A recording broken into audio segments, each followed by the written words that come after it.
Hey there, everybody. Welcome back to Starting Out Solitary. This is week 266, I think.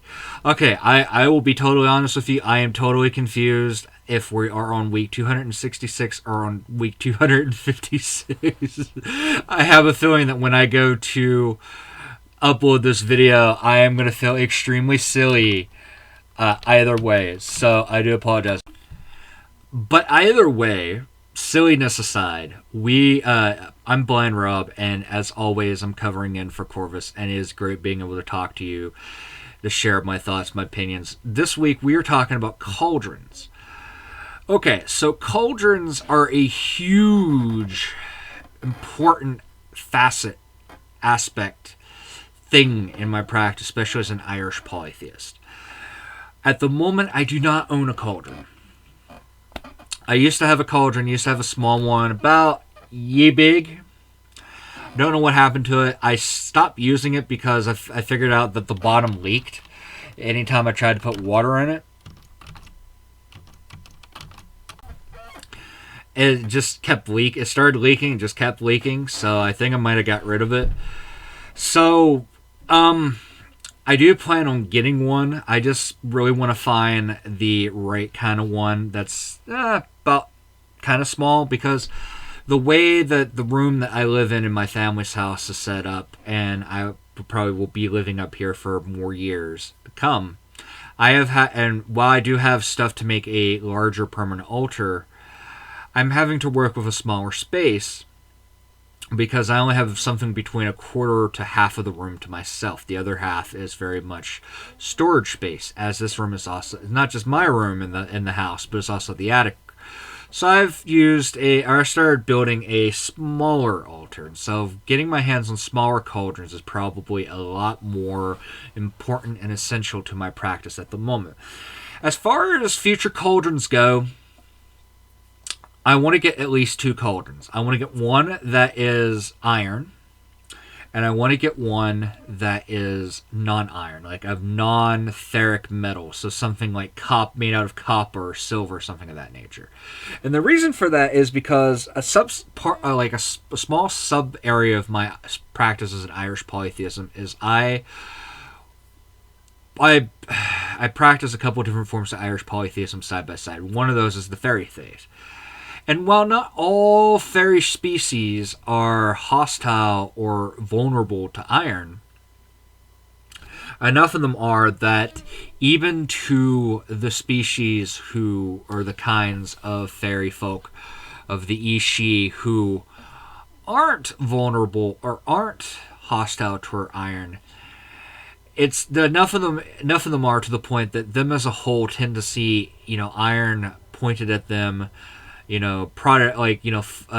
brandished to in front of them as a sign of hostility, as an insult. So I definitely want to get an iron cauldron for when I'm doing certain kinds of work, and I want to get a non-ferric metallic cauldron, either copper or silver, for ritual work, for magic, that I can do while I have fairy folk around, particular members of the fairy folk around, that I can work with and have no problem doing so. Okay, so the cauldron is super important in Irish spirituality, for a few reasons. In one way, I have to say, in my opinion, out of all the tools, it symbolizes the concept of the 3 realms more so than any other tool. Because the cauldron itself traditionally is made from metal, which comes from the earth, comes from land.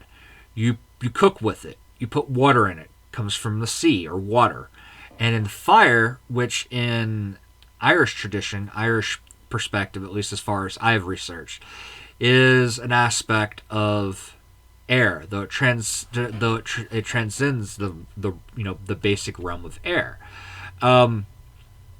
So you have all 3 of the realms represented by the cauldron in of itself, which is hugely powerful. Like, it's super important, hugely important, but adds so much oomph to it.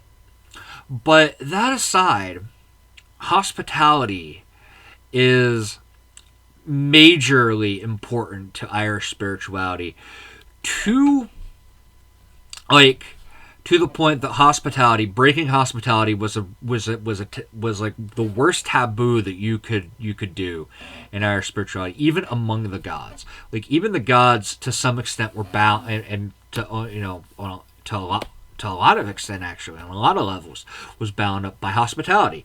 In fact, there is a story where Bress, the half Tuatha De Danann and half Fomorian king, who became the king of Ireland, husband of Breege, refused hospitality to a traveling bard who was a descendant of Ogma.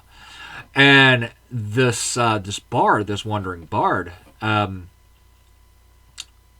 composed a magical piece of satire against them, as revenge, as payment against, the cruelty of no proper food, no proper place of rest, no proper, parts of hospitality. And it allowed this person, or it caused great suffering to Bress, who ended up losing his ability to rule the gods, the Shining Ones, because of this. So there's that to take into consideration. The cauldron is one of the oldest symbols of hospitality, right up there with the symbol of the hearth itself. So you got that aspect. Also, specifically in the Gintliocht tradition, which is the tradition of magical, ecstatic, oracular poets, the cauldrons is like a huge part of soul lore. Like it has a lot to do with like it is said in Irish lore that every person has a cauldron. And there have been a lot of people, both within and without Irish spirituality, Irish polytheism, Irish reconstructionist paganism, that have compared the three cauldrons to the